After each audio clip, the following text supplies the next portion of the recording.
Hi everybody. So today we're going to talk some more about spirituality in the natal chart. I want to make mention that this is not by any means a comprehensive list. Because like I said in the previous video, all sign energies can be spiritual. All houses can be spiritual. All planets can be spiritual. These are just what kind of pop out first to me in a spiritual context. But anything can be spiritual. Like I know in the last video, right, I talked about signs, what sign energies seem the most spiritual, what houses seem the most spiritual. Now, I didn't do this though, but you know, like, okay, I mentioned Pisces, right? Pisces energy being pretty spiritual.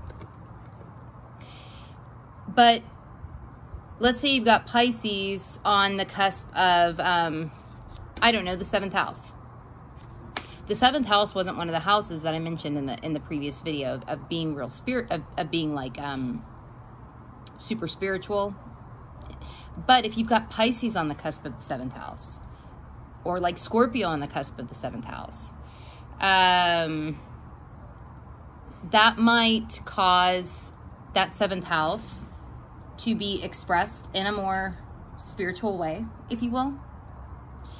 So you do have to blend the whole chart. You do have to weave the whole chart together. It's not just piece by piece. I'm just breaking it down kind of piece by piece so that people can follow along. But you really do want to look at the entire thing, right? Because having the 7th house may not be a super spiritual place on its own, but if it's got Pisces on the cusp of it, that might turn it into a more spiritual place. So I didn't want to throw that out there because I didn't say that in the last video. You do want to combine everything together, right? You can break things apart as you're learning and as you're doing it, but you do have to weave them back together. And, you know, so you do want to take everything into consideration. For sure. I also want to mention, in the last video, and I can't find the card for it for some reason, but, the 11th house is another house that I do feel like can be a more spiritual place. It's not typically thought of that way. It is a house that deals with like astrology though. I personally feel like astrology is very spiritual. I know that there are some people that don't think of astrology that way. I do. Maybe this part is my own bias, but I do feel like for that reason the 11th house is more the 11th house is a more spiritual place, or it can be. It's also like, you know, groups of people and the collective conscious, if you will. 12th house would be more like collective unconscious. 11th house is like collective conscious. And because of how universal that house is, there is, again, a feeling of perhaps leaning towards a spiritual way, especially, let's say, if you have like something like, I don't know, Pisces on the cusp of the 11th house. That feels like that might amplify spirituality there, or the 11th house going in a more spiritual way, or it could. Doesn't have to go that way, but I could see it happening. Okay, so now we're going to talk about planets that are planets and other things that feel spiritual to me, or like where you can look for spirituality. Again, all planets can be spiritual, just like all signs can be, all houses can be, all planets can be. But these are the ones that I kind of think of first, if you will. Okay, I'll start with the moon. I do feel like the moon can be very, very spiritual. I mean, it's like our emotions, it's our feelings, it's intuitive, it's all of those things feel like they could lend itself to, you know, to functioning in a spiritual way, especially depending on what sign we're talking about the moon being in, and any aspects that the moon makes, right? I don't know, like you might think like, for instance, like moon in Virgo may not seem like the most spiritual of moons, right? But let's say you've got that moon in Virgo in like the 12th house, that might, really amplify this, that might amplify the spirituality. Or let's say you've got the moon in Virgo trine Neptune and Capricorn, right? That would also probably amplify spiritual feeling to both the moon and Neptune. In saying that, Neptune is obviously another one that you want to look at for spirituality. Planets are what? And Neptune is very, very spiritual. Therefore, that's what's needing to be expressed with Neptune. Neptune is generational, so, you know, if you're like the Neptune in Sagittarius generation, Neptune in Capricorn generation, whatever, it's generationally, how spirituality is expressed might,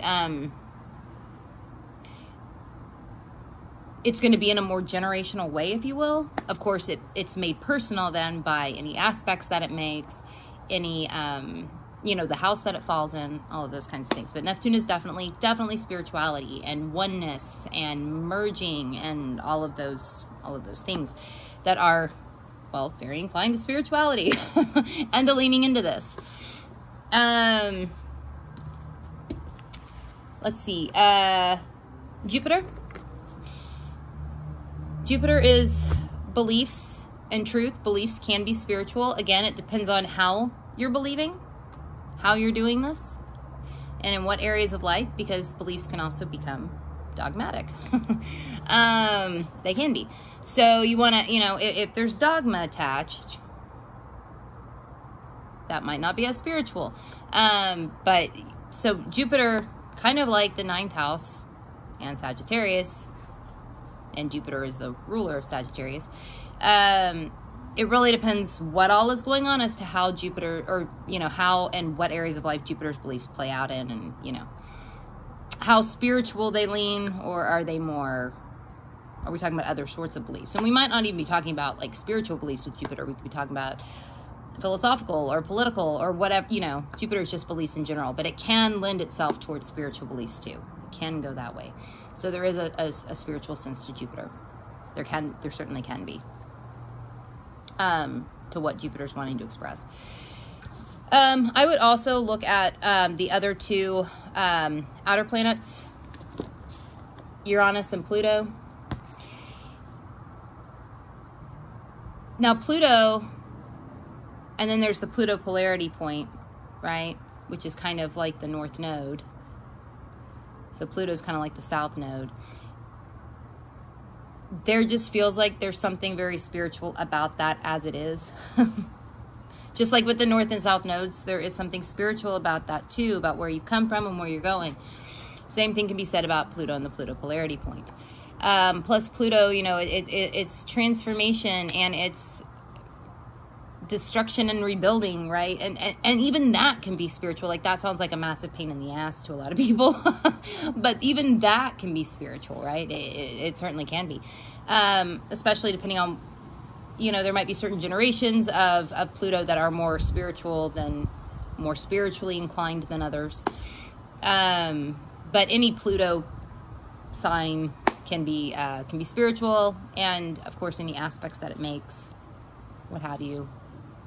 Well, but I would definitely look at Pluto too. For Pluto would cross my mind as far as spirituality goes. It certainly would. As would the Pluto polarity point, which will be directly opposite Pluto. I don't think you can really pull that anywhere, but just know wherever your Pluto is. Like, my Pluto is at 10 degrees something Scorpio, so my Pluto polarity point is 10 something Taurus, just for reference. If you're wanting to look at that, it's directly opposite Pluto. Uranus is also, to me, it is spiritual. That sounds kind of weird. It might sound kind of weird to most people, but Uranus is weird, so, you know, whatever. There's such a universal feeling to this planet,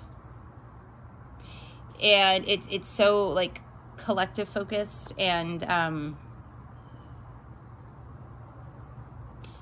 I do feel like it is spiritual too. All the outers, Uranus, Neptune, Pluto, they are all spiritual in their own ways. I do feel like they are. And I feel like that also speaks to them being the outer planets. Like, there's something beyond. There's something else. They're just something else. And I think they can, because they are something else, they are able to tap in, perhaps, to spirituality in a different way. I also want to mention, I don't have a GC card, the Galactic Center. Absolutely a spiritual place. It can be. I think it can be a lot. The GC can be a lot of things. But yes, I think there is a spiritual component to it. Absolutely. And I would say the same thing about the supergalactic center too. I think there is there too. Totally. So I would say anybody that's got planets conjunct the galactic center for sure. Probably the supergalactic center too. Specifically the conjunctions. Yes, there probably is a heightened sensitivity to that spirituality for sure. Now, the other ones I wanted to talk about Black Moon Lilith. People rag on her, and she can be difficult, but she can also be like, there can be a sexually spiritual element to her when she is worked properly, and properly depends on your chart, but there certainly can be a spiritual element to her, to the way that she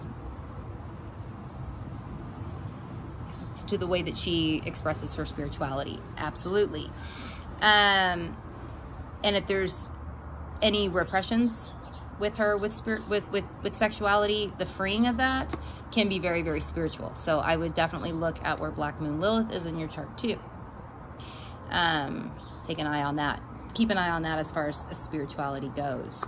The Sun Moon Midpoint, I think, can also be very spiritual. This is where this is the exact midpoint between the sun and the moon. So it is like the blending or the intermarriage of the sun and the moon. It's where the yin and the yang come together. The masculine and the feminine come together, however you want to think about it. Which can be a very, very spiritual thing, obviously. When those two come together and they merge and they become one. They're not separate anymore. That can be very spiritual too. I would also say that Chiron can be spiritual.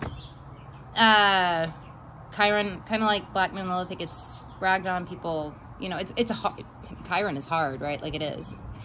But I do think that there is something so spiritual in trying to heal Chiron's wounding, right? And like I've said, anybody that's watched my videos on Chiron, I don't think you can ever really heal it. Not fully. I don't think that's the point. I think the point is to, you know, we get wounded, we heal it, and then we get re-wounded, and we have to heal it again. So it's an evolution of healing, if you will, and it's a whole process. And there's something very spiritual about that, and I think it is a big part of our journey as people here to heal that, have it re-wounded, heal it again, see if we've learned anything, if we've leveled up, if you will. Leveled up. So yeah, I think Chiron is a spiritual place too. Not only that, Chiron is like, remember how I talked about in the other video, how I talked about like the 8th house being the bridge between the conscious and the unconscious? Well, Chiron is a bridge from the inner to the outer planets.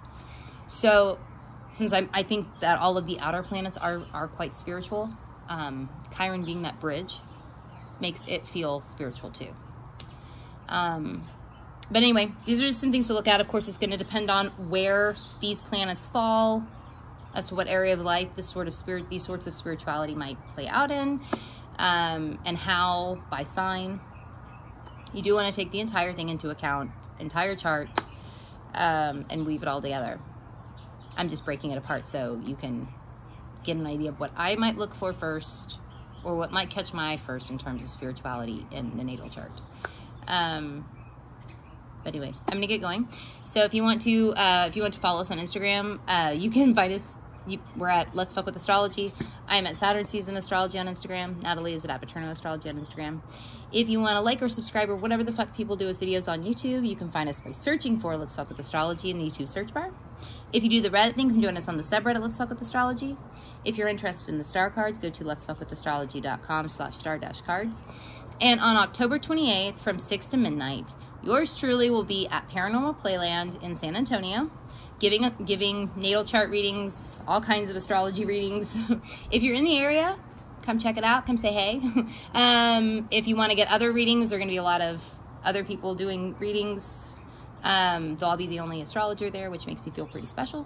But yeah, come check it out. Okay, I'll see y'all later.